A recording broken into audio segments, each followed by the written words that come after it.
Alô, amigos, estamos iniciando mais um 100 de 20 minutos, programa produzido pelo Sintel, Sindicato dos Engenheiros de Minas Gerais. Aqui você terá as notícias da engenharia, da defesa da engenharia e dos direitos dos engenheiros. Assuntos também que envolvem o trabalho da engenharia, principalmente dentro desse ambiente tecnológico que chega com força, como a IA, BIM, EAD, serão debatidos aqui. Hoje nós vamos conversar a respeito de um tema bastante atual, né, em Minas Gerais, que é a mineração do lítio. Para isso, recebemos o engenheiro mecânico Josias Gomes Ribeiro Filho para nos falar sobre a mineração do lítio em Minas Gerais e seu ciclo de produção. O Josias é engenheiro mecânico com mestrado em Organização e Estratégia Industrial, professor do Departamento de Engenharia Mecatrônica do Cefet por 30 anos, onde aposentou-se em nível de doutorado na carreira de magistério federal. Foi diretor do Conselho Regional de Engenharia e Agronomia do CREA por 2 períodos.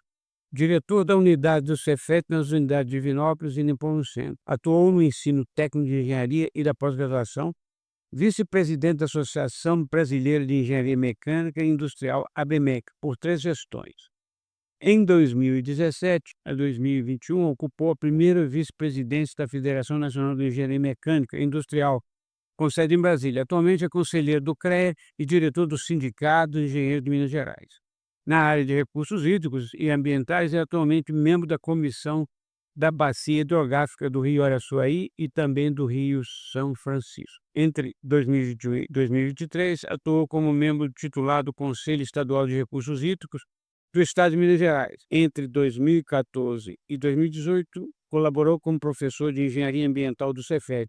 Possui artigos publicados em revistas de engenharia sobre veículos elétricos e a transição energética, com destaque para a exploração do lítio no Vale do Jequitinhonha. É um engenheiro militante. Josias, sua palavra para você cumprimentar os engenheiros e aqueles que gostam da engenharia e sabem a importância da engenharia na sociedade. Bom dia, boa tarde, aos colegas, né, engenheiros, agrônomos, geólogos, né, os geocientistas que compõem aí essa grandiosidade que é o sistema CONFEA-CREA e também o Sindicato dos Engenheiros, né, de Minas Gerais, ao qual eu estou integrando já o 3º mandato. Mas vivemos esse momento, né, dessa transição energética tão necessária, né, ao mundo, para que nós possamos reduzir a emissão de gases de efeito estufa na nossa atmosfera, um problema que vem se avolumando, né, e preocupando muito as autoridades do mundo inteiro. E nós teremos esse ano a COP, já a Conferência das Partes, ou Conferência Climática, né, que será no Brasil, em Belém do Pará, em novembro. Então é a 30ª COP. Nós tivemos ano passado no Azerbaijão, em 2023 foi nos Emirados Árabes, né, em Dubai, e assim em cada país aí da ONU a cada ano. Então é muito importante nós discutirmos isso aí com a relação que tem a transição energética com o lítio, com a mineração, com Minas Gerais e com o Vale do Jequitinhonha.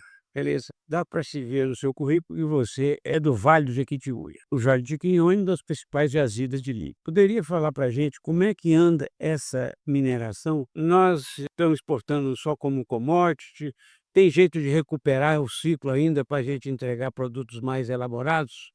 Então, senhor, que o Vale do Jequitinhonha é a primeira região no país, né, a produzir o famoso minério do lítio, que é o spodumênio. E ele é enriquecido, né, no carbonato de lítio, do hidróxido de lítio e, finalmente, no lítio metálico, né, Sim. que será, então, parte constituinte importante das famosas baterias iônicas. E o lítio.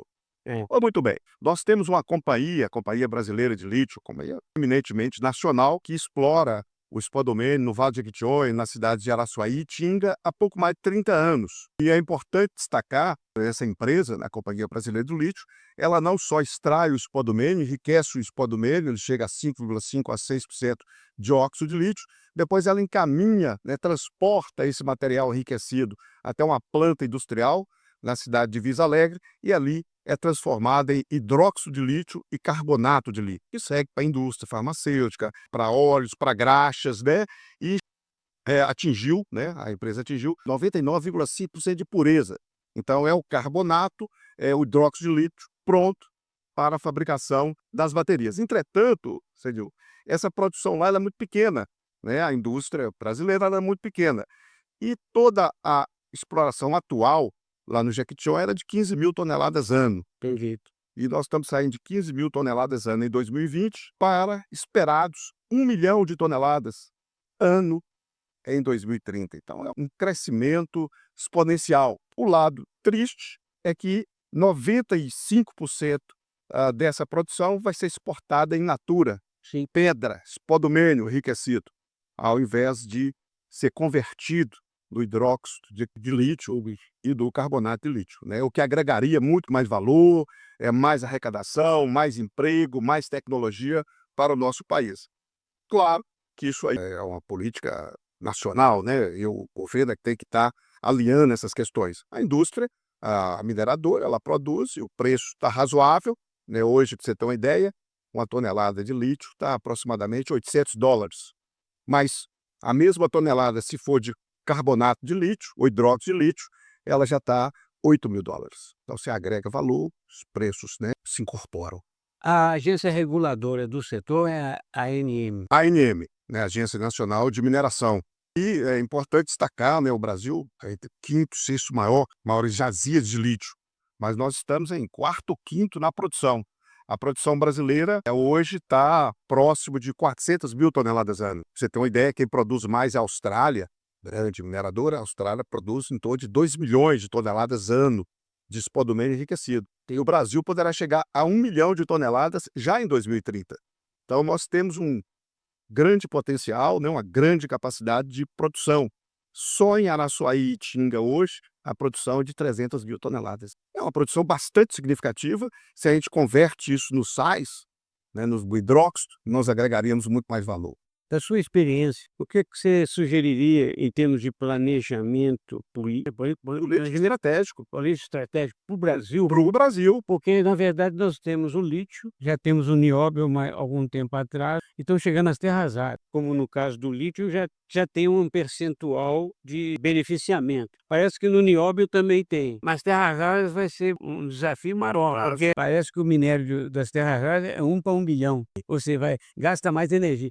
O que nós precisamos de planejamento aí para gerar mais emprego aqui e sair um pouco do colonialismo tecnológico? Sim, muito boa pergunta, senhor, que a gente está ouvindo aí na mídia, né, todos os dias, não é? Esse trunfo que o governo brasileiro tem em relação até às negociações, né, com Donald Trump, das nossas terras raras e do nosso lítio.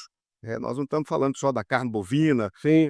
do suco de laranja, né? Nós já estamos com mineral rico, né, raro, né, e energético, muito demandado nessa quadra do tempo. Então, o Brasil, o governo brasileiro, ele precisa tomar, né, a frente a essa questão para que nós possamos industrializar e fabricar a própria bateria do Brasil. Zero. A BYD já está fabricando bateria no Brasil, mas com tecnologia toda chinesa. Sim. Né, e acabou de inaugurar uma indústria, uma fábrica, né, na Camaçari, na Bahia, que deve produzir 160 mil veículos elétricos ano, né, já a partir do próximo ano, chegando a 600 mil, todos eles com baterias elétricas e o lítio.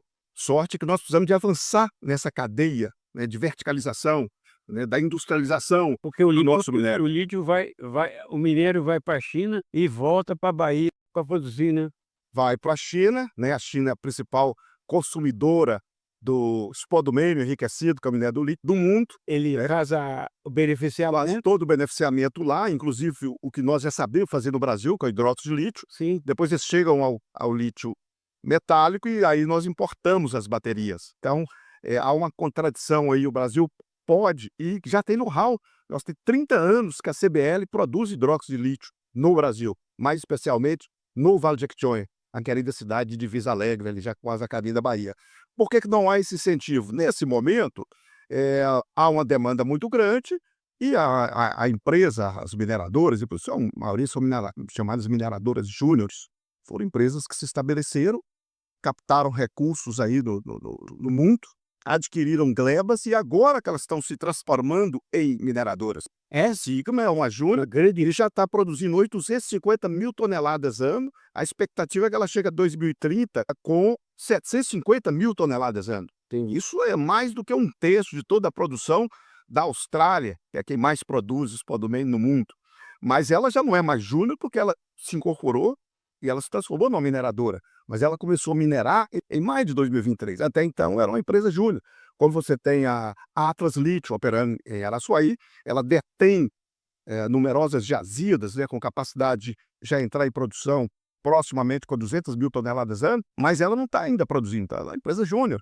Você tem a Iron Lithium, você tinha a Lithium Resource, que foi vendida por uma grande mineradora australiana, a Pilbara, né? Sorte que nós estamos num momento, e o governo precisa de intervir, no bom sentido estratégico, né, para conduzir para onde nós vamos levar estrategicamente essa nossa produção desse mineral, metal valioso e rápido. Beneficiar um nível acima, porque o Vale do Jequitinhonha está perto da Bahia, é só atravessar a fronteira e entregar o material para fazer a Exato, então bem próximo, né? Vale do Jequitinhonha está 500 quilômetros, né? 600 quilômetros ali de Camaçari. Estamos levando todo esse mineral para os portos, dá uma distância até maior, Rio de Janeiro, e depois 45 dias os navios, né, para a China.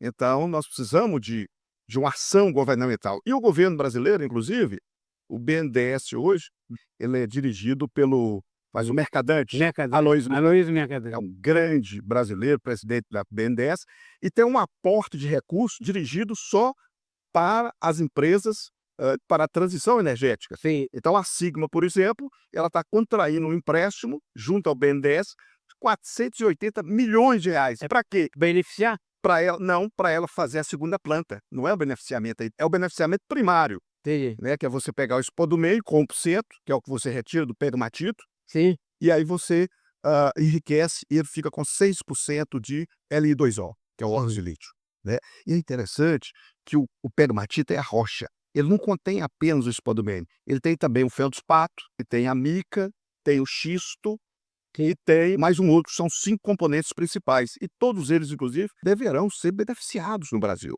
A indústria, por exemplo, de porcelanato, ela depende muito do feldspato. E nós temos muito feldspato. Aqui fica sendo amontoado lá, são as chamadas pilhas de rejeito. Entendi. Porque se você tira apenas 20% da rocha, e aí você empilha o restante. O que fazer com esses rejeitos? O que fazer com esses rejeitos? Esses rejeitos podem e devem ser beneficiados. Podem fazer tijolo com isso? Tijolos, vidros, porcelanatos. O Vale do Jequitinhonha exportava muito feldspato para a indústria de porcelanato, cerâmica, né, até, que está em Santa Catarina.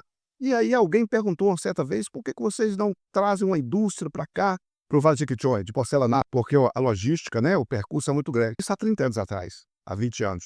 Não, porque a produção aqui ela é uma produção mais informal, é uma produção estável à época. Mas hoje não, hoje nós temos uma produção estável, permanente, de muito feldspato, e aí já demandaria uma indústria de porcelanato no Jequitinhonha. Josias, me fala o seguinte, como é que é a relação dessas empresas mineradoras com a sociedade local, com as comunidades? Estão sendo respeitadas territorialmente? Tem um trabalho social delas?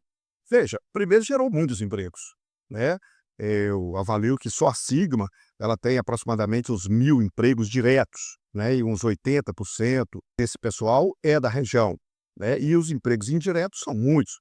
Aquela indústria, a energia ali chega de Irapé ou não? Ela não dá conta? Não dá conta, né? Hoje está tudo interligado, mas Irapé contribui com 360 megawatts, né? É interessante, importante isso. Tanto que Araçuaí tinha uma subestação, hoje Araçuaí tem 2 subestações, mas tem 2 exatamente para poder, né, atender a essa demanda crescente. Sim.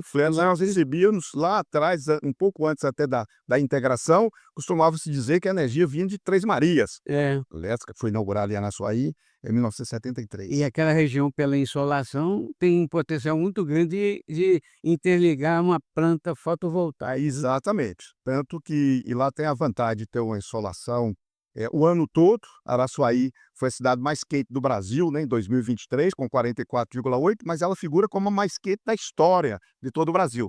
Então lá nós temos sol o ano inteiro e temos também terras com valores relativamente mais em conta para você utilizar. E ali a agricultura não é muito Não é muito forte. não é muito forte por causa do relevo e Principalmente da estiagem, né? Da estiagem, da pouca do índice pluviométrico da nossa região, da ordem de 700 milímetros ano, é baixo.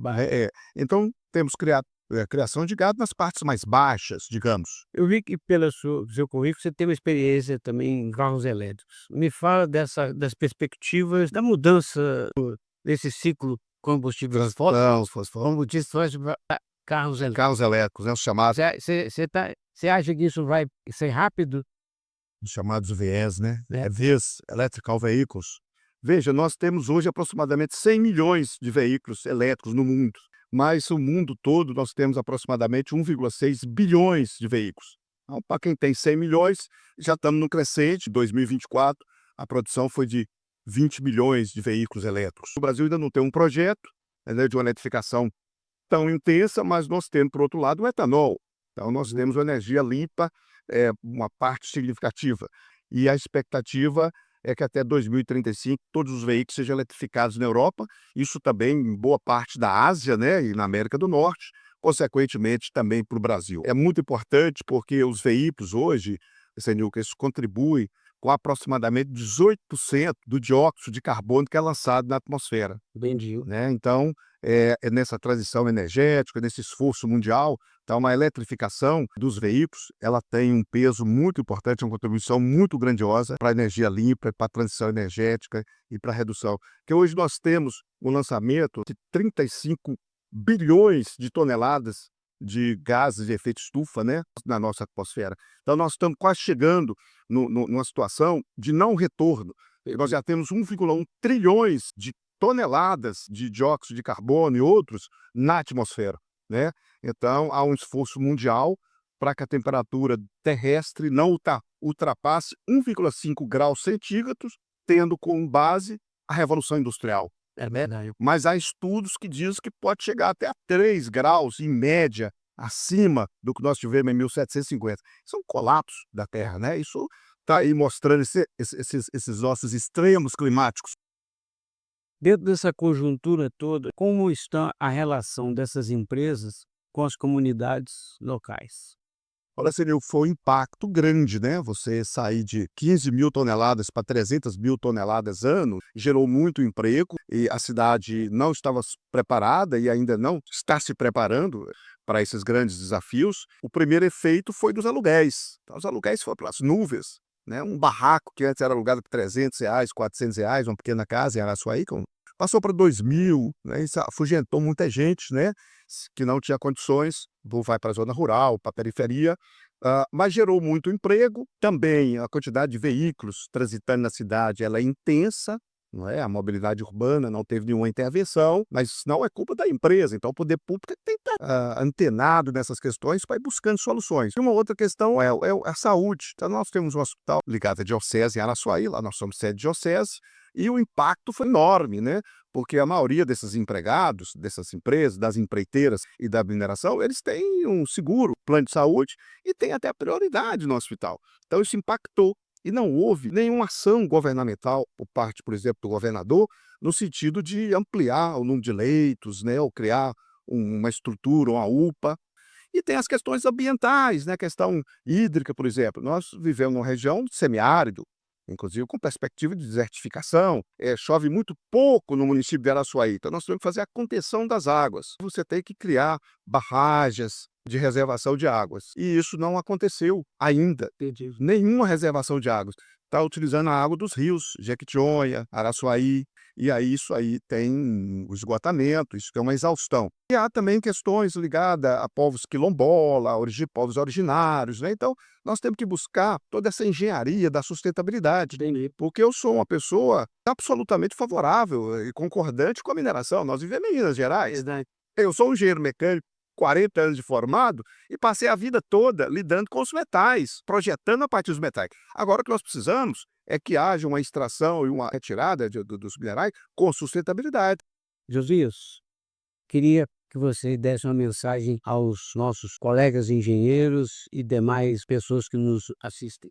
Gerou muito emprego a mineração no Jequitinhonha e nós temos dezenas de colegas engenheiros, geólogos, engenheiros de minas, pessoal da área ambiental, florestal, muitas pessoas empregadas nesses setores e seguramente pessoas cuidadosas, né, com a questão ambiental. Nós demandamos um pouco mais de fiscalização por parte dos órgãos governamentais. Felizmente nós vimos aí uma situação dessa operação rejeito, portanto nós temos que estar atentos. mas estamos em franco desenvolvimento e é preciso que os governos municipais, né, cobrem mais ação do governo estadual para que nós possamos conviver com esse momento, com prosperidade, com emprego, com renda, mas principalmente com respeito ao ambiente, ao ser humano, à natureza. Muito obrigado, Josias. Eu agradeço também a você que nos assistiu até agora. A vocês, engenheiros, eu repito, a exaustão. Sem desenvolvimento não há engenharia. E sem engenharia não há desenvolvimento. Siga a gente nas redes sociais e obrigado pela sua atenção.